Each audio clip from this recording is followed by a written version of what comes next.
안녕하세요. 이철규 목사입니다. 오늘은 누가복음 9장 전반부를 보도록 하겠습니다. 누가복음 9장 1절부터 27절까지의 말씀을 보겠습니다. 누가복음 9장 전체를 보면은 예수님은 누구신가 하는 것에 대해서 말씀하고 있다고 해도 과언이 아닙니다. 먼저 그러면 누가복음 9장 1절에서부터 6절까지의 말씀을 보면은 12제자를 이제 전도하러 보내는 장면이 나옵니다. 이 부분을 보면서 우리가 또 많은 것을 생각해 보고자 합니다.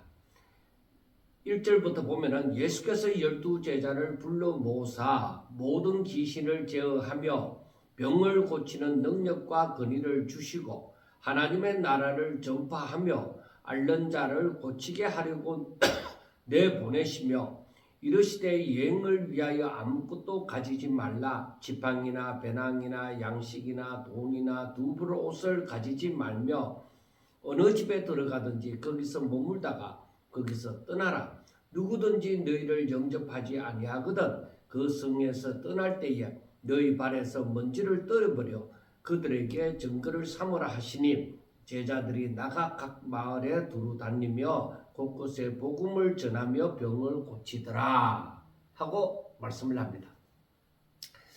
자, 이 말씀을 보면서도 예수님이 누구신가? 어떤 분이신가? 도대체 자기 밑에 있는 그 12제자를 전도하러 보내면서 지금 모든 귀신을 제어하고 병을 고치는 그런 능력과 권위를 주신 것은 감사한 일입니다. 그렇게 무장을 시켜서 보내는 것은 좋은 일인데 우리가 이해하지 못할 것은 여행을 위하여 아무것도 가지지 말라. 지팡이나 배낭이나 양식이나 돈이나 두부도 가지지 말고 떠나라고 하는 것입니다. 우리가 이 말씀을 보면서 생각하는 것이 먼저 예수님께서 12제자를 파송합니다. 12제자를 파송하는 장면이 나옵니다. 그런데 예수님께서는 제자들에게 귀신을 쫓아내는 귀신을 제어하는 능력을 주십니다. 그 다음에 병을 고치는 그러한 능력과 권위를 주시는 것이죠. 자, 귀신을 제어하고 병을 고치는 능력과 권위를 주시면서 말씀하심이 하나님의 나라를 전파하라. 하나님의 나라를 전파하고 그리고 앓는 자를 고치라. 그러니까 병든 자들, 앓는 자를 고치게 하려고 그렇게 해서 보내십니다. 이것이 제자들에게 주어진 것입니다. 자, 제자들에게 예수님께서는 제자들에게 나가면은 분명히 이 귀신 들린 자들이 굉장히 많고 병 걸린 자들이 굉장히 많은 거예요. 그러니까 이 귀신을 제어하고 병을 고치는 이러한 능력과 권위를 주시면 바로 무엇이냐면 이 귀신과 병들미 어디서부터 왔느냐 이거예요. 이게 바로 사람들의 죄를 지음으로 말미암아 이 귀신이 사람 가운데 들어와 역사하고 병이 들므로 그 사람들이 고생을 하게 되어지는 것이죠. 그래서 예수님이 오셔서 예수님의 사역 가운데 보면은 하나님의 나라를 전파하고 복음을 전파하고 그 다음에 병든 자를 고치고 그 다음에 귀신을 제어하는 귀신을 쫓아내 보내는 이러한 일을 하시잖아요. 예수님의 사역이. 그러니까 제자들에게도 제자들도 나아가서 이렇게 하라는 거예요. 하나님의 나라를 전파하고 병든 자를 고치고 귀신을 제어하라. 이게 바로 예수님의 제자들이 할 일입니다. 예수님의 제자들이 할 일이죠. 그런데 제자들에게 이러한 하나님 지금 3년 동안이나 따라다니면서 하나님의 말씀을 들었으니까 하나님의 말씀을 전파하기는 하는데 병든 자를 고치고 귀신을 제어하는 능력이 저들에게는 없잖아요. 그래서 하나님께서 참 예수님께서 자기 제자들에게 이러한 능력과 권위를 주신 것이죠. 이러한 능력과 권위를 주시면서 나가서 병든 자를 고치고 귀신을 제어하라 하고 말씀을 하시는 것입니다. 그래서 저들이 나아가서 하나님의 나라를 전파하고 앓는 자를 병든 자를 고치게 되어지죠. 그런데 여기에서 보면은 이것이 하나의 능력과 권위, 어떤 의미에서는 이게 하나님의 예수님께서 주시는 선물이기도 한 거예요. 오늘날에 우리가 그러면은 오늘날의 목회자들이 오늘날의 그 하나님의 말씀을 전파하는 하나님의 이 복음을 전파하는 사람들에게 이런 병든 자와 귀신을 제어하는 역사가 항상 일어나야만 되느냐? 여러분들 아셔야 되는 것이 이때는 귀신을 제어하고 병든 자를 고치는 이때는 바로 이것은 무엇을 위한 것이냐? 하나님의 나라를 전파하기 위한 목적으로 이거는 하나의 그 예시 뭐랄까 증거로서 그냥 보여주는 거예요. 뭐야? 하나님의 나라가 임하였다. 하나님 나라의 임재를 나타내는 하나님 나라가 임하였다. 하나님 나라의 근세를 나타내는 것입니다. 그래서 죄로 말미암은 이러한 것들이 다 떠나가는 것이죠. 그래 이런 자들을 뭐라고 하느냐? 눌린 자들, 포로된 자들 그렇게 표현을 할 수 있죠. 이런 자들을 예수님이 오셔서 어떻게 하신다? 자유케 하신다 이 말이에요. 자유케 하신다는 것입니다.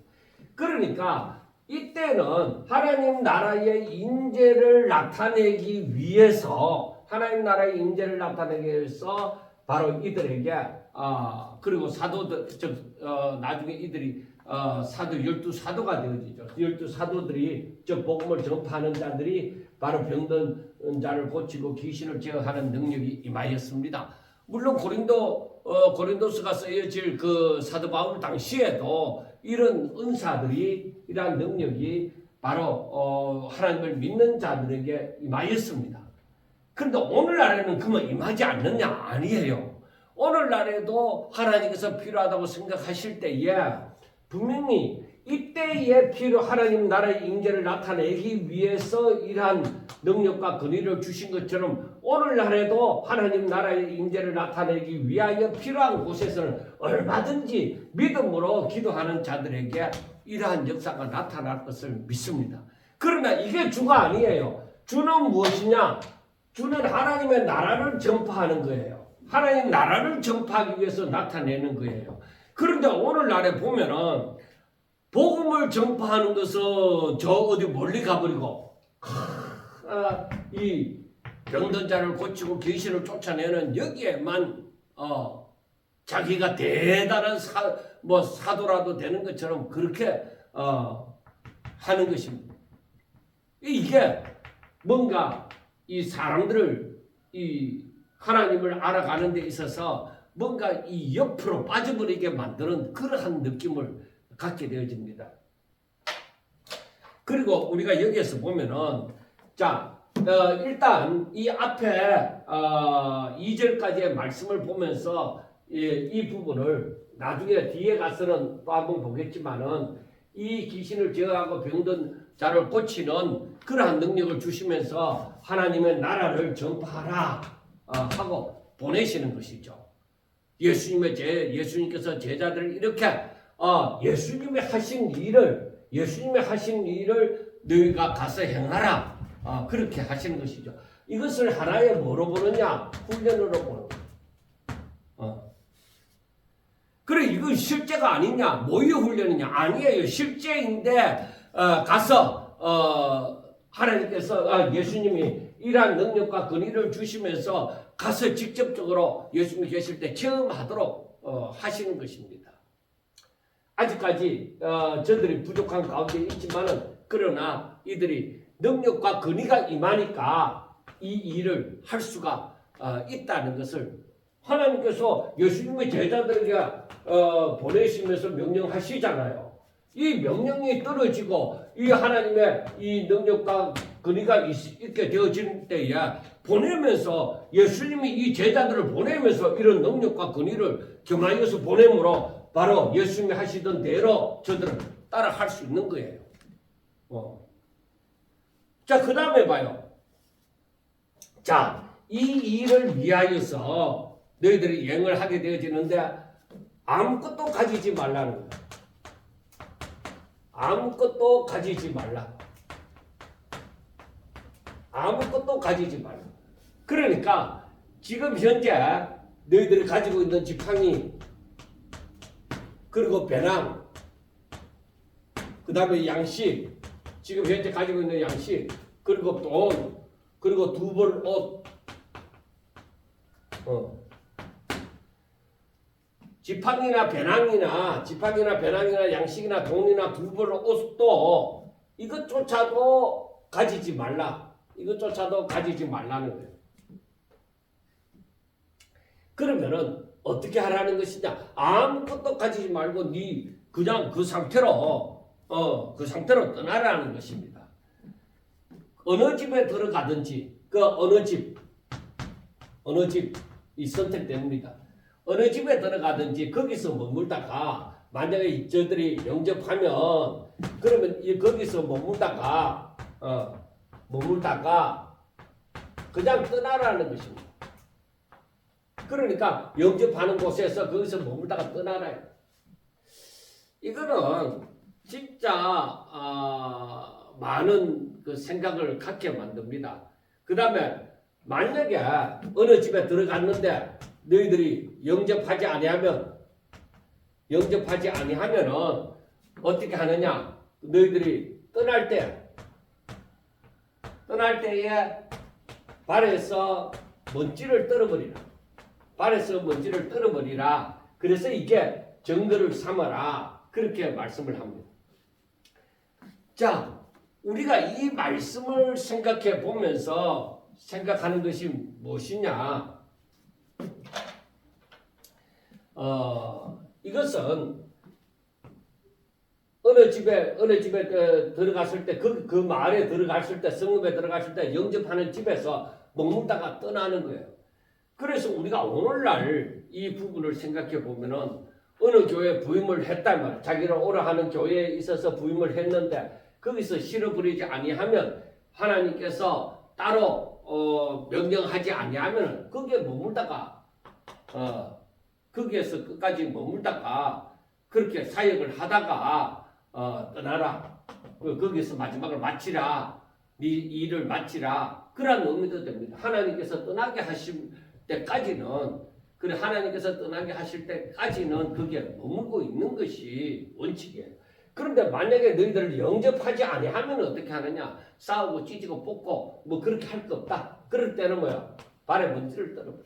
그게 증거가 되어집니다. 그래서 우리가 여기에서 보면은 만약에 당신이 바로 주의 제자일 것 같으면 영접하는 자에게 그리고 영접하지 않는 자에게 영접하는 자고 영접하지 않는 자에게 바로 하나님께서 따로 심판을 하신다는 그런 의미를 여기에서 가지고 있습니다. 자, 우리가 먼저 생각해 볼 것은 영접한다, 영접하지 아니한다 하는 것은 인간이 자유의지에 의해서 결정을 합니다. 처음부터 자유의지가 주어질 때는 선악과를 따먹을 수 있는 자유가 있고 따먹지 않을 자유가 내게 있습니다. 자유의지라는 것이 있으니까. 그리고 하나님의 말씀이 있습니다. 그래서 내가 이 자유의지에서 하나님의 말씀이 있는데 이 내 자유의지를 가지고 따먹을 것이냐 말 것이냐 이건 나한테 고스란히 있는 것이죠. 그리고 주의 종이 임했다 이거요. 이 주의 제자들이 왔는데 내가 영접하든 영접하지 않든 간에 그것은 내 자유의지예요. 그런데 거기에 대한 마지막에 말씀하는 것처럼 책임은 자신에게 있다는 것을 얘기를 해주고 있습니다. 그리고 우리가 이 예수님께서 저들이 떠날 때에 그러한 귀신을 제어하고 병을 고치는 능력과 권위를 주신 것은 바로 이것은 하나님 나라의 확장을 위해서 하나님께서 저들을 보내실 때에 준비시키는 것입니다. 그러니까 우리가 내가 많이 배웠다, 못 배웠다, 뭐 여러 가지로 우리가 뭐 내 연약한 점을 드러내어서 멈칫멈칫 할 수도 있습니다. 그렇지만은 하나님께서는 바로 그 사람을 부르실 때는 그걸 감당케 하신다. 사명을 주실 때는 분명히 그걸 감당케 하신다 하는 것을 우리가 아셔야 됩니다. 뭐가 필요한지를 예수님은 보내는 자에게 뭐가 필요한지를 알고 있습니다. 그렇기 때문에 우리가 하나님의 부름을 받고 하나님의 명령을 따라서 나아갈 때에 하나님께서 나를 보내실 때에 뭐가 필요한지 왜 모르시겠느냐 다 아십니다. 그래서 필요한 모든 것을 주시고 얼마든지 감당케 하여 주시는 것입니다. 자, 그리고 하나님 나라 우리가 이 일을 보면서도 생각하는 것이 무엇이냐? 하나님 나라의 일은 인간이 준비해서 하는 것이 아니라 하나님의 그 공급과 그 능력으로 이루어진다는 그 사실을 우리가 체험하게 되어지는 것입니다. 사람이 그러니까 여기에서 너희들이 아무것도 준비하지 마라. 아무것도 가지지 말라. 뭘 염려해서 뭘 준비하고 여기서 지팡이, 배낭, 양식, 돈, 두벌, 옷. 그래 이것이 너희들이 걱정을 해서 너희들이 이 사역을 감당하기 위해서 이것도 필요하고 저것도 필요하고 하면서 이것저것을 다 준비해 가는 것. 이 당시에 지금 우리가 이 당시를 예수님 당시를 봐야 됩니다. 그때의 그것은 너희들이 뭘 감당하고자 하는 거 아니야. 내가 너를 보내는 때, 내가 너희들을 보내는데, 내가 다 알아서 너희들이 필요한 모든 것을 알아서 공급하여 주신다는 것을 체험케 하여 주시는 것입니다. 그래서 누가복음 22장을 한번 봅니다. 여러분들 누가복음 22장에 보면은 22장 35절에 뭐라고 말씀을 하느냐? 그들에게 이르시되 내가 너희를 전대와 배낭과 신발도 없이 보내었을 때에 부족한 것이 있더냐? 이르되 없었나이다. 이르시되 이제는 전대에 있는 자는 가질 것이요 배낭도 그리하고 금 없는 자는 겉옷을 팔아 살지어다. 내가 너희에게 말하노니 기록된 바 그는 불법자의 동료로 여김을 받았다 한 말이 내게 이루어져야 하리니 내게 관한 일이 이루어져 감이라. 그들이 여짜오되 주여 보소서 여기 금 둘이 있나이다. 대답하시되 족하다 하시니라. 자, 여기에서 이 말씀, 이 사건하고는 다름이 없지만 예수님이 예를 들은 것이 바로 이 누가복음 9장에 있는 말씀을 가지고 예를 들었단 말이에요. 그리고 예수님이 너희들에게 아무것도 가지지 말고 떠나라 했을 때 너희들 가지지 않고 떠났을 때 무엇이 부족한 것이 있더냐 이 말입니다. 부족한 것이 없어요. 그 없었나이다 하고 얘기를 하는 것입니다. 그래서 우리가 이 말씀을 보면서 뭘 생각하느냐? 하나님이 그냥 가라 할 때는 그냥 가는 거예요. 그리고 여기에서 우리가 생각할 때에 사람들이 이제 예수님께서 그 22장 36절에 그렇게 말씀을 하잖아요. 이르시되 이제는 전대에 있는 자는 가질 것이요 배낭도 그리하고 금 없는 자는 겉옷을 팔아 살지어다. 그러니까 예수님이 준비케 하시는 것은 난 믿음을 해. 나는 아무것도 없어도 돼. 전에도 아무것도 없어도 돼서 그런 그만을 떨 필요가 없어요. 하나님이 준비케 하시는 일은 준비를 하고 그리고 염려하지 말고 너가 준비할 수 없다. 그러니까 그것은 그냥 가라. 아무것도 준비하려고 염려하고 그렇게 근심할 거 없다. 그냥 떠나라. 할 때는 그냥 떠나는 거예요. 그러니까 하나님의 일을 내가 뭘 준비해서 내가 뭐 어떻게 한다고 생각하지 말라는 것입니다. 하나님이 하십니다. 여러분, 하나님의 일은 우리 사람이 하는 것이 아니라 하나님이 하십니다. 그렇게 꼭 믿어야만 하나님의 일을 온전히 믿음으로 할 줄로 믿습니다. 자, 예수님께서 제자들을 보내실 때 이들이 누굽니까? 하나님께 속한 자들이잖아요. 그러니까 하나님이 지키시고 보호하시는 거예요. 그러니까 아무것도 없이 갈 때에 이 제자들에게 예수님께서 가르쳐 주시는 것이 무엇이냐? 예수님이 누구신지를 가르쳐 주시는 거예요. 그러니까 전적으로 주만 의지하고 나아갈 때에 모든 일을 할 수 있다는 것. 그겁니다. 너희들이 내 말을 듣고 나아갈 때에 하나님이 알아서 다 하신다는 겁니다. 우리가 누가복음 10장에 보면은 10장에 보면은 그때에는 70인 제자가 파송이 됩니다. 10장 1절부터 보면은 그 후에 주께서 따로 70인을 세우사 친히 가시려는 각 동네와 각 지역으로 두씩 앞서 보내시며 이르시되 주수할 것은 많되 일꾼이 적으니 그러므로 주수하는 주인에게 청하여 주수할 일꾼을 보내주셔서 하라. 갈지어다 내가 너를 보냄이 어린 양을 이리 가운데 보낸것 같도다. 전대나 배낭이나 신발을 가지지 말며 길에서 아무에게도 문안하지 말며 어느 집에 들어가든지 먼저 말하되 이 집이 평안할지어다 하라. 만일 평안을 받을 사람이 거기 있으면 너희 평안이 그에게 머물 것이요 그렇지 아니하면 너희에게로 돌아오리라 하고 말씀을 합니다. 그리고 7절에 그 집에 유하며 주는 것을 먹고 마시라. 일꾼이 그 삭을 받는 것이 마땅하니라. 이 집에서 저 집으로 옮기지 말라 하고 말씀을 합니다. 여기에도 이제 10장을 하게 되어질 때에 말씀을 또 더 깊이 보겠지만은 우리가 뭘 알 수 있느냐면 하나님께서 이 12제자를 보낼 때나 70인 제자를 보낼 때나 우리가 알아야 되는 것은 하나님의 말씀을 따라 순종하면 된다. 아유, 내가 돈도 없는데, 내가 옷도 한 벌 여벌이 없는데 어떻게 하지? 그런 염려할 것이 없다. 하나님께서 때를 따라 역사를 하십니다. 그리고 분명히 여기에서 영접하지 아니하거든 하는 말씀을 보면서 우리가 뭘 생각하느냐? 영접하지 않는 자도 있다 이 말이에요. 영접하는 자도 있지만 영접하지 않는 자도 있다는 것입니다. 그런데 중요한 것은 무엇이냐면은 저들이 영접하지 아니할 때에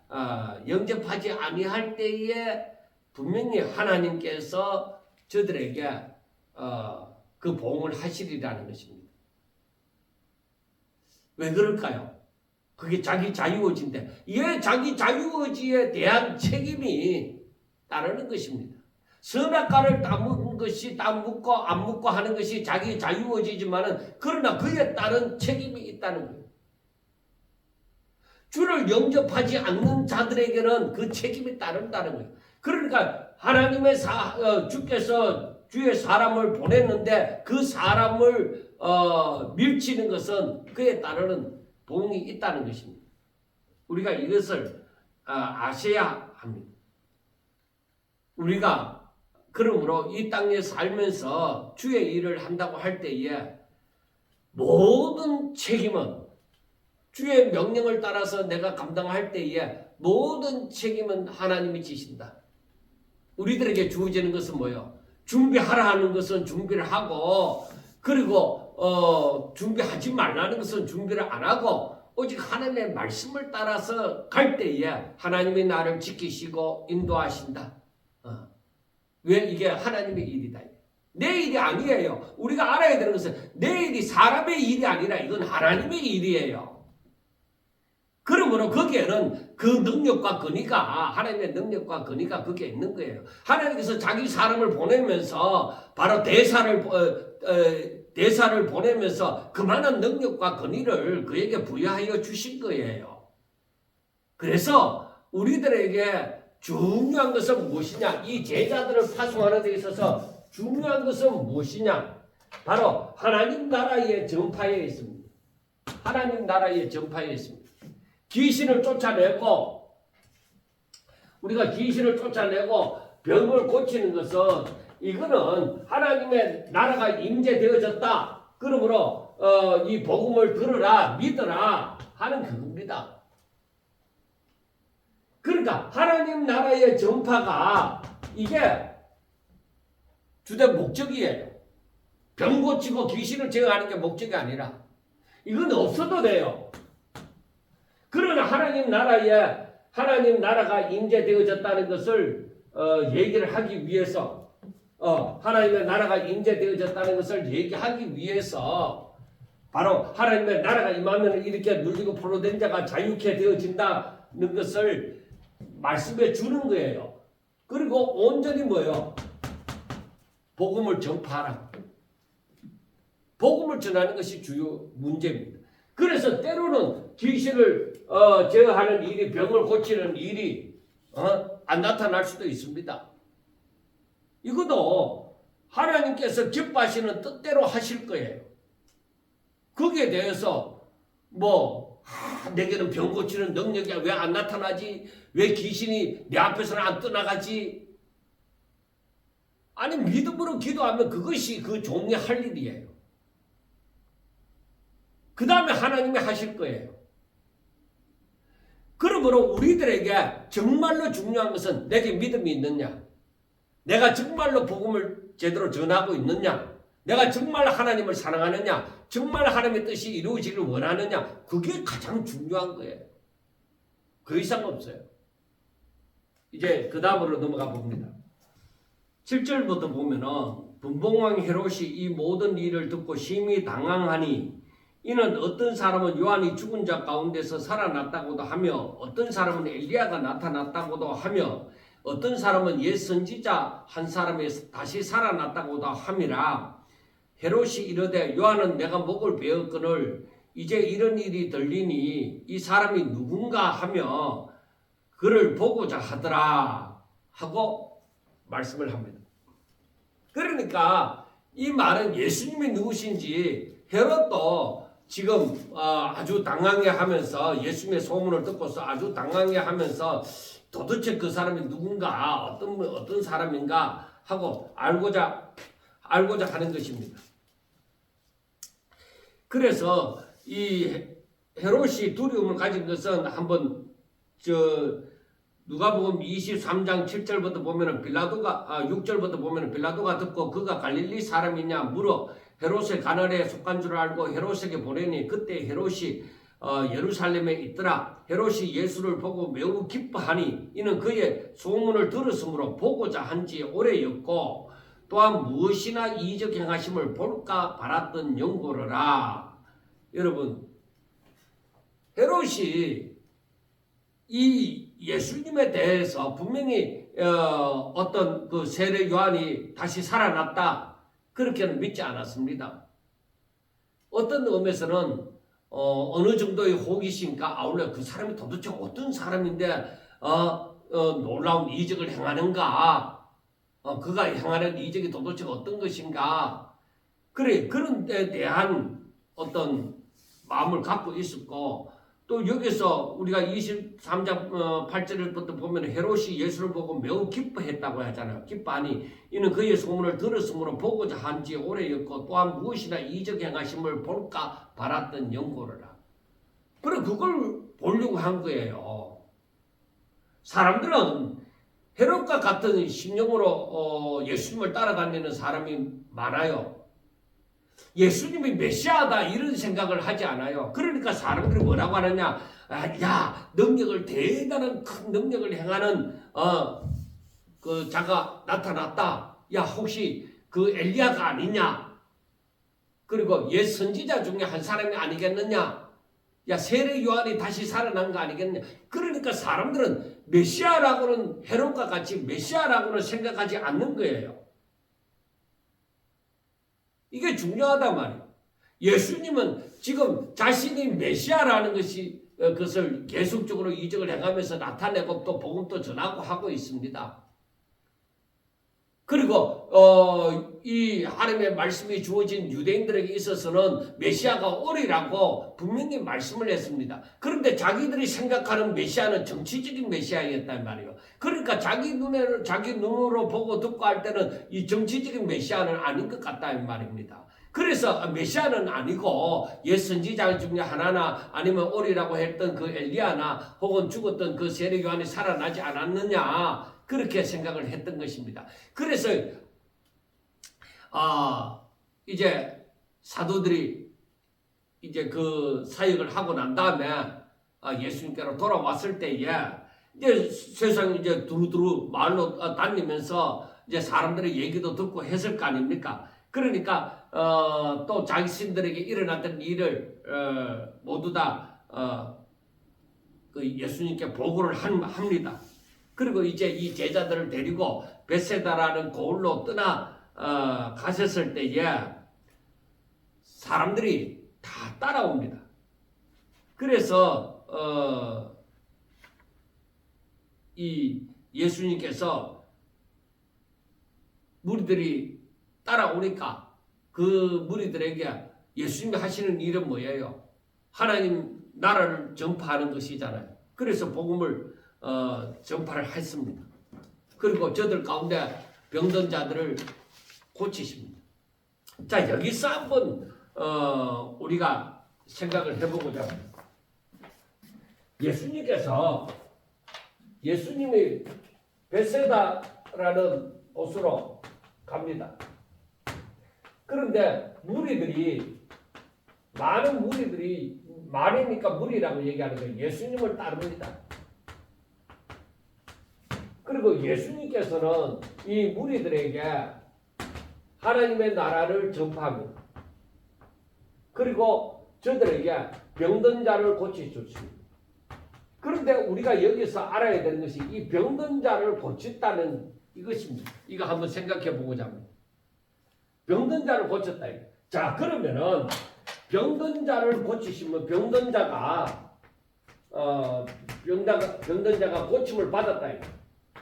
그러면은 이것은 구원을 받았다는 것을 얘기하느냐, 구원을 받았다고 말을 할 수 있느냐 하는 것입니다. 병든 자가 고침을 받았다. 그런데 우리가 알아야 되는 것은 병든 자를 고친다고 하는 것은 무조건 구원을 받았다 이렇게 얘기를 할 수 없습니다. 바로 이 병든 자를 고쳤다는 것은 바로 무엇이냐? 하나님의 나라의 임재, 하나님 나라가 임하였다 하는 것을 나타내는 거예요. 우리 앞에서도 얘기했잖아요. 병든 자가 이 죄 눌려서 병들고 귀신 들리고 하는 자들을 고치시는 것은 하나님의 나라가 임했다는 얘기예요. 그러니까 그 메시아가 오면은 자유함을 얻게 되어지니까. 그 다음에 이것은 바로 하나님의 나라의 임재를 얘기하고 그 다음에 메시아로서 이 어떤 메시아로서의 근위를 나타내는 거예요. 그 다음에 바로 이것은 하나님의 자비와 긍휼을 보여주시는 거예요. 그리고 결국에는 이 병든 자를 고침을 받았다는 이것이 결국에는 구원회로 영적인 구원, 영적 구원으로 이끄는 통로가 되어지는 거예요. 그래서 제가 이 부분에 대해서는 간단하게 얘기하겠습니다. 이것은 병든 자가 고침을 받았다는 것으로 구원을 받았다 이렇게 얘기를 할 수 없습니다. 물론 혈류증을 앓은 여인 같은 경우는 따라 내 믿음이 너를 구원하였으니 평안히 가라 이렇게 말씀을 하잖아요. 그런 자들도 있고 또 이 맹인된 사람들 가운데 다 고침을 받았지만은 한 사람만 예수님께로 돌아왔잖아요. 그래 그것을 보더라도 다 구원을 병든 자가 고침을 받았다고 해서 다 구원을 받았다고 그렇게 얘기를 할 수 없는 것입니다. 자, 그 다음에 날이 저물어 가며 12사도가 나왔습니다. 자, 예수님께서 무리들을 향해서 하나님의 나라를 전파하고 병든 자를 고치십니다. 고치시는데 여기에서 날이 저물어 갑니다. 날이 저물어 갑니다. 그런데 여기에서 12 제자가 예수님께로 나옵니다. 그래, 이 12사도가 예수님께로 나오는 이유가 무엇이냐? 이제 무리들이 배고플 것이다 이래요. 그래서 무리를 보내어 두루 마을과 촌으로 가서 유하여 먹을 것을 얻게 하소서. 그러니까 여기는 지금 상황이 여기는 빈들입니다. 그리고 여기에는 남자만 5,000명입니다. 남자만 5,000명. 그러니까 이 조건은 뭐예요? 이 조건은 최악입니다. 조건은 지금 최악입니다. 우리는 지금 날이 좋으니까 배가 고플 것이죠. 여기는 또 빈들이죠. 숫자는 남자만 5,000명이니까 아마 여자와 아이들까지 하면 10,000명이 넘잖아요. 이 많은 사람들을 어떻게 먹을 것이냐? 우리는 할 수가 없으니까 예수님 빨리 이 사람들을 보내자는 것입니다. 그러니까 예수님의 대답이죠. 예수님이 12사도에게 12제자에게 뭐라고 말씀하시느냐? 여러분, 너희가 먹을 것을 주라는 거예요. 너희가 먹을 것을 주라. 너희가 먹을 것을 주라는 겁니다. 이 배고픔의 문제를 해결하라는 것입니다. 지금 날이 저물죠. 무리는 배고플 것이죠. 여기는 빈들이죠. 남자만 해도 5,000명이죠. 12제자가 이 문제를 해결할 수가 없습니다.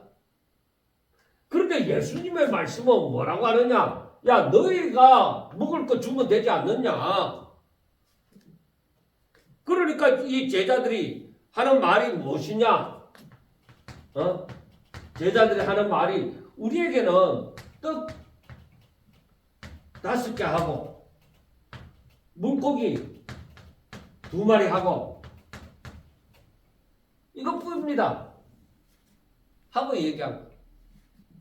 그러니까 이 모든 사람을 위해서 떡 5개와 물고기 2마리 이거 1인분 양밖에 안 되는데 이것 가지고 어떻게 감당을 할 수 있느냐는 것입니다. 먹을 것을 사지 않고는 우리가 할 수 없습니다. 저들은 제자들의 판단은 뭐요? 할 수 없습니다 하는 것입니다. 제자들은 우리가 할 수 없습니다. 그래 이게 뭐예요? 예수님이 누구신지 또 나타내시고자 하시는 거예요. 그래서 이 제자들에게 예수님이 말씀을 합니다. 야, 때를 지어서 사람들을 모아서 50명씩 앉게 해라. 그 제자들이 예수님의 말씀을 듣고 그대로 앉혔습니다. 그리고 떡 5개와 떡 5개 하고 물고기 2마리 하고 이걸 가지고 축사하시고 떼어서 제자들에게 주면서 제자들에게 주어서 나누어 주라. 나누어 주어 먹게 하라. 나누어 주어서 먹게 하라고 얘기하라. 그랬더니만은 결과적으로 어떻게 되어졌느냐? 저들이 먹고 한 사람만 배부른 게 아니라 먹고 다 배불렀더라 하는 것입니다. 그리고 더구나 남은 조각이 12바구니나 남은 것만 해도 뭐요? 떡 5개와 물고기 2마리 하고 비교도 안 될 정도로 12바구니나 남았다 이거예요. 여러분 이걸 보면서 뭘 생각할 수 있느냐? 제자들은요 너무나도 인간적인 그 자신들의 수준에서 바라볼 때에 날이 저물고 빈들이고 그리고 남자만 5,000명. 그런데 뭘 어떻게 해요? 감당이 안 되잖아요. 그거 우리가 할 수 없습니다. 이 모든 사람을 위하여서 무엇을 먹을 것을 사지 않고서는 감당이 안 됩니다. 사실 감당이 안 되는 거예요. 각자 준비해오지 않고서는 여러분 10,000명 지금 이 고성 땅에 10,000명의 인원을 갑자기 이 전역을 해결하고자 하면은 오늘날 시대도 미리 준비하지 않고서는 지금 힘듭니다. 어디서 어떻게 준비를 해요? 정말로 모든 식당이 막 난리 법석을 지켜야만 해낼 수 있을지 없을지도 모르겠습니다.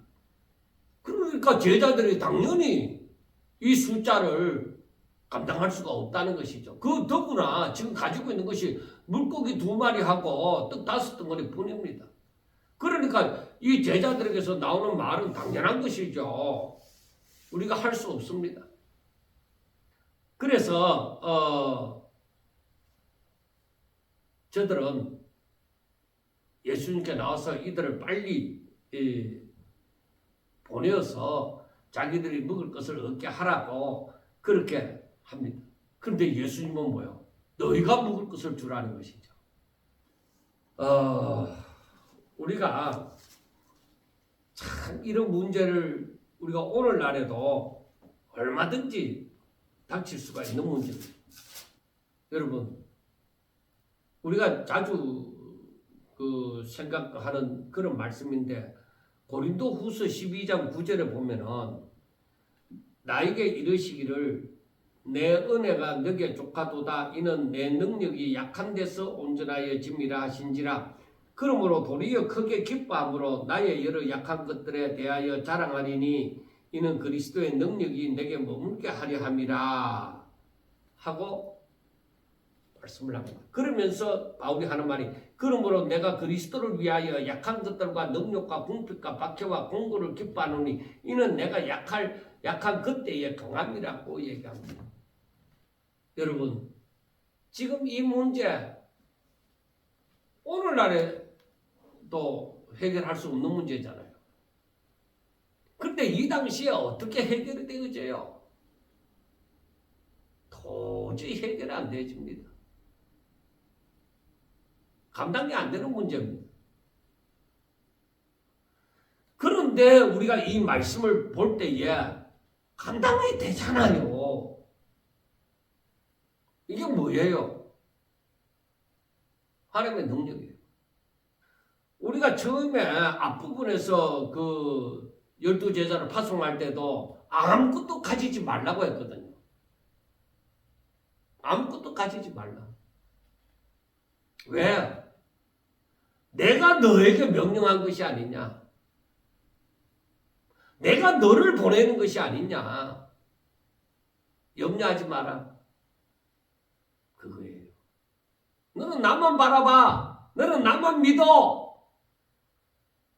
그거잖아요. 그러니까 지금 여기서도 제자들에게 이 오병이의 기적을 나타내시는 거예요. 너희들이 먹을 것을 주라. 너희들이 주면 되잖아. 이것은 어떤 사람들은 또 그렇게 얘기를 합니다. 예수님이 축사하시고 사람들을 50명씩 앉게 하고 그 물고기 2마리하고 떡 5개를 가져와서 하늘 우러러 축사하시고 이제 제자들이 나누어 주는 거 그걸 너희들이 나누어 주라 그 말씀으로 또 보는데 아니에요. 저는 그렇게 보지 않습니다. 너희들도 할 수 있다는 것이죠. 지금 이 상황을 하나님이 다 아시고 계시고 이런 어려운 상황에 도달했을 때에 오직 하나님을 바라보고 하나님을 의지하도록 만드는 것입니다. 내가 할 수 없다고 고백이 되어지는 이때 진실되게 금방 허풍을 떨고 내가 할 수 있어. 여러분 이건 안 되잖아요. 지금 이 상황은. 아무리 돈 있는 사람이라도 어떤 사람이라도 이건 안 되잖아요. 돈이 있다고 해결되는 건 아니잖아요. 그러니까 이 부분에 있어서 오직 내가 할 수 없나이다. 하나님이여 내가 할 수 없나이다. 나는 돈도 없고요. 나는 가진 것도 없고요. 나는 능력도 없고요. 아무것도 없습니다. 나는 초라한 몰골이가 하나뿐입니다. 사람들은 할 수 없다는 말을 할 때에 지식도 없고 배운 것도 없고 잘나지도 못하고 모든 없는 것을 다 얘기할 수 있습니다. 그런데 하나님이 그걸 아실까요? 모르실까요? 아시죠. 나를 택하여 나를 부르신 하나님 그리고 나에게 명령하신 그 하나님은 나를 모르고서 잘못 보고서 그렇게 하실까요? 아닙니다. 나를 알아요. 하나님이 나를 아신다고요. 그래서 하나님이 네가 해라. 네가 해라고 얘기하는 거예요. 어떻게 해요? 내가 어떻게 하느냐고요. 너 하는 일을 누가 명령했느냐. 하나님이 너를 택해서 보냈잖아. 지금 너의 일을 하는 것이 아니라 너 주인이신 하나님의 일을 너가 종으로서 감당하고 있는 거 아니냐. 하나님이 뭘 기뻐하시겠느냐. 하나님이 기뻐하시면 하나님께서 불쌍히 여기시고 긍휼을 베푸시고자 하시면 얼마든지 된다는 겁니다. 당신의 살아계시는 능력을 이 모든 사람들에게 나타내시기를 원하시면 얼마든지 할 수 있다는 것입니다. 여러분, 그러므로 어떠한 상황 가운데서도 절망할 이유가 없는 것이죠. 하나님, 종은 아무것도 할 수 없습니다. 이 상황을 해결할 길이 없습니다. 그렇게 기도하면서 하나님을 의지하는 거예요. 하나님을 바라보는 거예요. 그리고 첫 번째 12제자를 파송하고 아무것도 가지지 말라고 할 때는 오직 하나님만 바라보고 하나님만 믿고 항상 하나님과 동행하며 그렇게 하나님의 일을 하라 이거예요. 그러면 역사하시는 거예요. 지금 이 오병이어의 기적도 마찬가지예요. 너가 먹을 것을 주라 하는 것은 그냥 예수님이 축사해 놓은 거 갖다가 나누어 준 니들이 나눠주면 된다. 그 얘기 아니에요. 저는 적어도 바라볼 때 이렇게 얼마든지 할 수 있다는 겁니다. 하나님이 역사하신다는 거예요. 하나님만 바라봐 이겁니다. 그런데 하나님께서 주실 때에 어떻게 하세요? 풍성하게 주셨잖아요. 먹고 다 배불렀더라. 그리고 12강줄이나 남았다. 그거 아닙니까? 하나님께서는 얼마든지 하나님의 기쁘신 뜻을 이루실 줄로 믿습니다.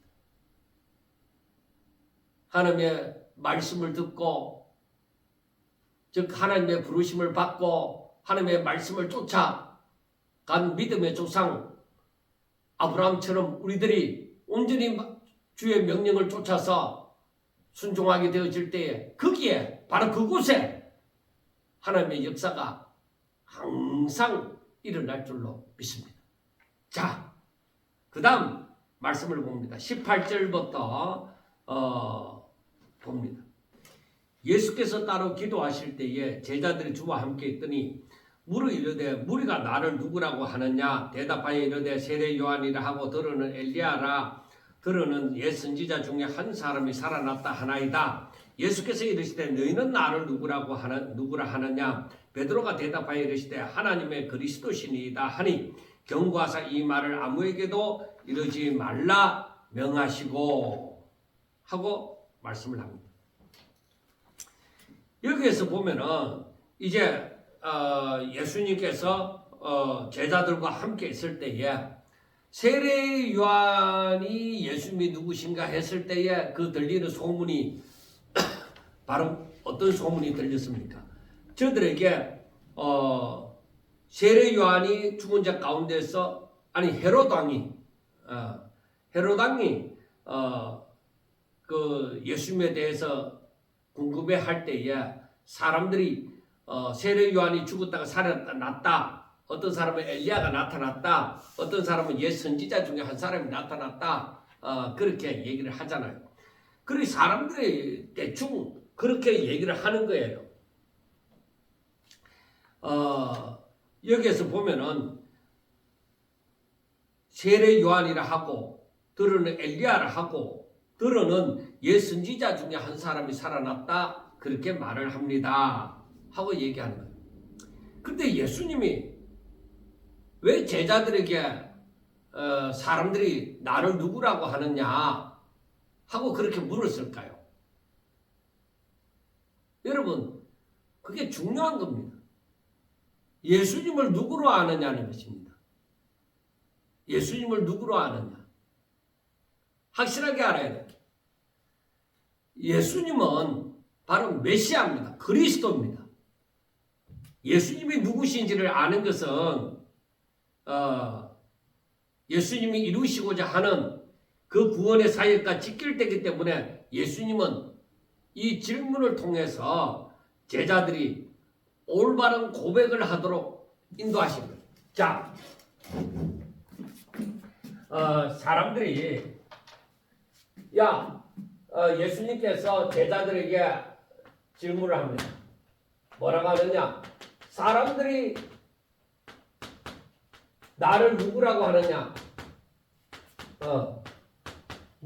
하느냐 하는 것입니다. 사람들이. 그래서 사람들이 뭐라고 하느냐? 세례 요한이다. 세례 요한이다. 그하고 엘리야다. 혹은 옛 선지자 중에 한 사람이다. 선지자 중 한 사람이다. 그렇게 얘기를 하는 것이죠. 엘리야는 바로 오리라고 했던 그 엘리야 들었던 게 있어갖고 그렇게 얘기를 합니다. 그런데 여기에서 우리가 보는 것은 무엇이냐? 메시아로 보는 것은 없습니다. 자기들이 바라볼 때 메시아 같지는 않다 이거예요. 자기들이 그리는 그 메시아, 그건 자기들이 그리는 메시아고, 이사야 53장을 보더라도 예수님은 이 메시아에 해당이 되어집니다. 그런데 자기들은 그래도 자기들이 그리는 메시아는 더 대단하게 자기들 생각 속에 말씀 속에서 그 말씀으로 인하여 말씀 가운데서 그리는 것이 아니라 자기들 생각 속에서 그리는 메시아가 아니라는 것이죠. 그러니까 아무리 예수님을 좋게 보아도 세례 요한이 다시 살아났다, 엘리야 오리라고 하는 엘리야다, 혹은 옛 선지자 중에 하나다, 그렇게만 최고로 바라보는 것이죠. 절대로 메시아라고는 바라보지 않습니다. 그래서 예수님께서 제자들에게 하시는 말씀이, 자, 너희는 나를 누구라고 하느냐 하는 것입니다. 그러니까 예수님께서는 사람들이 나를 누구라고 하느냐, 그러면은 너희는 나를 누구라고 하느냐. 사람들은 이렇게 얘기한 것을 아마 예수님도 다 알고 있었을 거예요. 세례 요한도 알고 있는데, 헤롯 왕도 알고 있는데 뭐 예수님이 몰랐겠습니까? 그래, 좋다. 그러면 3년 동안에 나를 따라다닌 너희는 나를 누구라고 하느냐. 이때에 베드로가 하는 말이 하나님의 그리스도이십니다. 하나님이 보내신 그리스도이십니다. 메시아입니다. 하고 얘기를 하는 것이죠. 바로 이것은 이 말씀은 바로 사람들이 나를 누구라고 하느냐, 즉 우리가 나를 누구라고 하느냐 하는 질문은 결국에 20절에서 너희는 나를 누구라고 하느냐는 말을 하기 위한 예시, 그 앞에 먼저 20절의 말씀을 너희는 나를 누구라고 하느냐는 질문을 하기 위해서 18절에 그 사람들이 나를 누구라고 하느냐는 질문을 했다고 우리가 생각해 볼 수가 있습니다. 그리고 사람들은 예수님에 대해서 이렇게 오해를 하고 있는데 너희는 제대로 알아야 함을 말을 합니다. 그건 바로 무엇이냐? 내가 그리스도이다. 바로 그것을 얘기해주고 싶은 것입니다. 내가 그리스도야. 내가 메시아야 하는 것입니다. 그래서 나는 메시아로서의 사명을 감당하기 위하여 이 땅에서 바로 고난을 받고 죽을 것이고 3일 만에 다시 부활할 것이다 하는 것을 얘기를 해주는 것입니다. 자,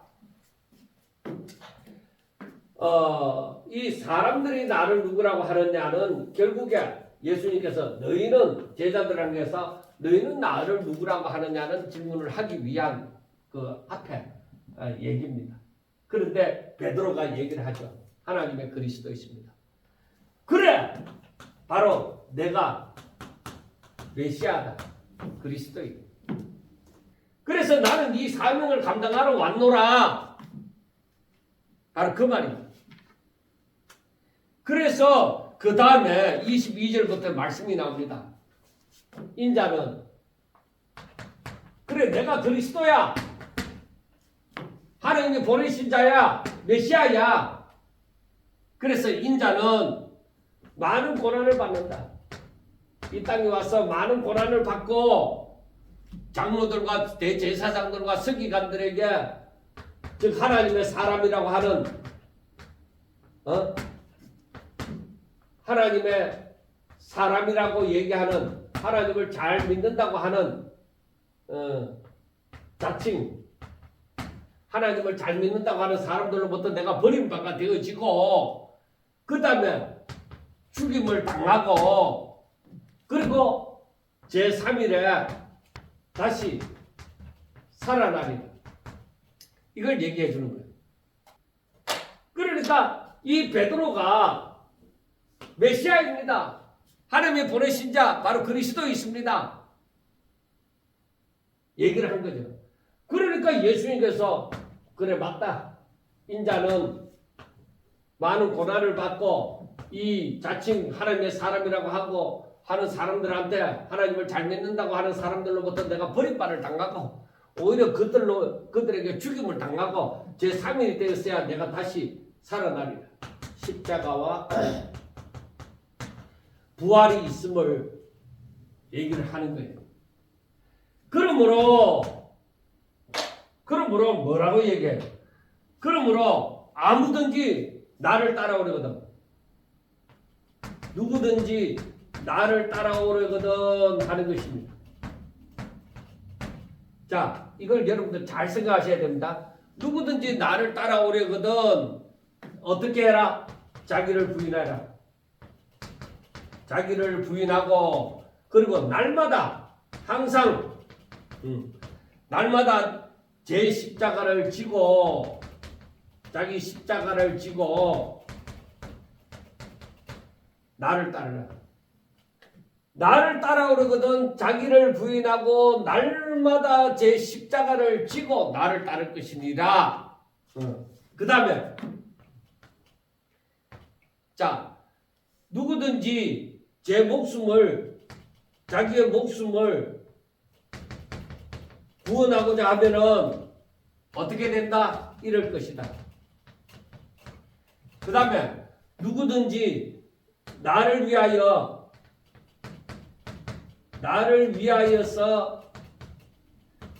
목숨을 잃으면 구원이 있다.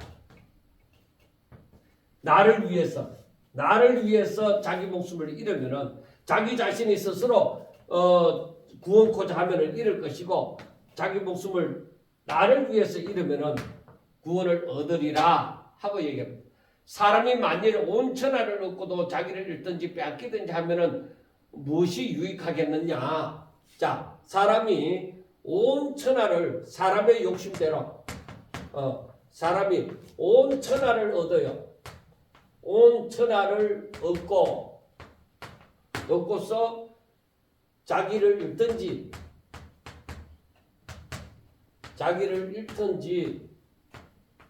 그 다음에 뺏기든지 하면은 무슨 유익이 있느냐? 무엇이 유익하냐? 무엇이 유익하냐? 아무 유익이 없다. 온 천하를 얻고도 자기를 든지 뺏기든지 하면은 무엇이 유익하냐? 아무것도 유익한 것이 없다. 그리고 마지막에 하시는 말씀이 누구든지 나와 내 말을 나와 내 말을 하신 말씀을 부끄러워하면, 그래 어떤 의미에서는 이 말은 내 말을 업신여 나와 내 말을 업신여기면 하는 말입니다. 그러면은 인자도 자기와 아버지와 거룩한 천사들의 영광으로 올 때에 부끄러워하리라. 나도 그 사람을 부끄러워하리라는 것입니다.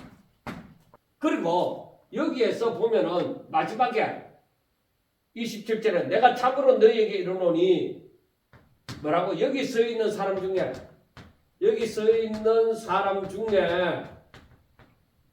죽기 전에 이 사람이 죽기 전에 하나님 나라를 볼 자도 있다. 하나님 나라를 볼 자도 있다. 이거는 변화산상에 그 일을 두고 말씀한다고 우리가 볼 수 있습니다. 자, 여러분 한번 보세요. 베드로가 이제 당신은 메시아입니다. 하나님의 그리스도입니다. 하는 것을 나타내니까 그래, 인자는 이 세상 위에서 아버지의 뜻을 이루기 위하여 많은 고난을 받고 하나님의 사람이라고 자칭하는 잘 믿는다고 하는 장로들과 대제사장들과 그런 사람들로부터 내가 버림받을 당하고 내가 죽임을 당하고 제3일에 다시 살아나리라 하는 것을 말씀합니다. 이게 아버지 뜻을 행하는 것이다. 내가 가는 길, 내가 가는 길이다. 예수님이 가는 길이에요. 그런데 이 길을 가려고 하면은 이 길을 가려고 하면은 좀 너희들이 나를 따라오려거든. 이 길을 내가 걷는 그 길을 이게 뭐예요? 바로 거기에는 구원이 있고 거기에는 하나님의 뜻이 있고 그리고 그 계획이 하나님의 계획이 성취되어지는 것이죠. 나를 따라오려거든. 자기를 부인해야 된다. 그 다음에 날마다 자기 십자가를 져야 된다. 날마다 나를 부인하고 날마다 제 십자가를 져야 된다. 왜 그러냐? 나라는 점점은 마음이 어떻게 됐어요? 부패됐어요.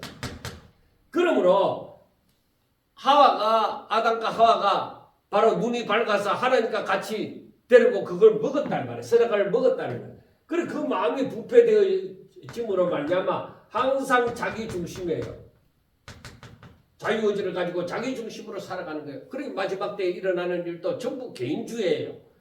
그래서 자기 중심으로 살아가는데 이것을 쳐서 하나님의 뜻에 복종시키지 아니하면, 그런데 사람은 원래 뭐요? 사람은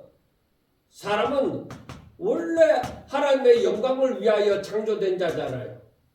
하나님의 영광을 위한 만들어진 피조물이단 말이에요.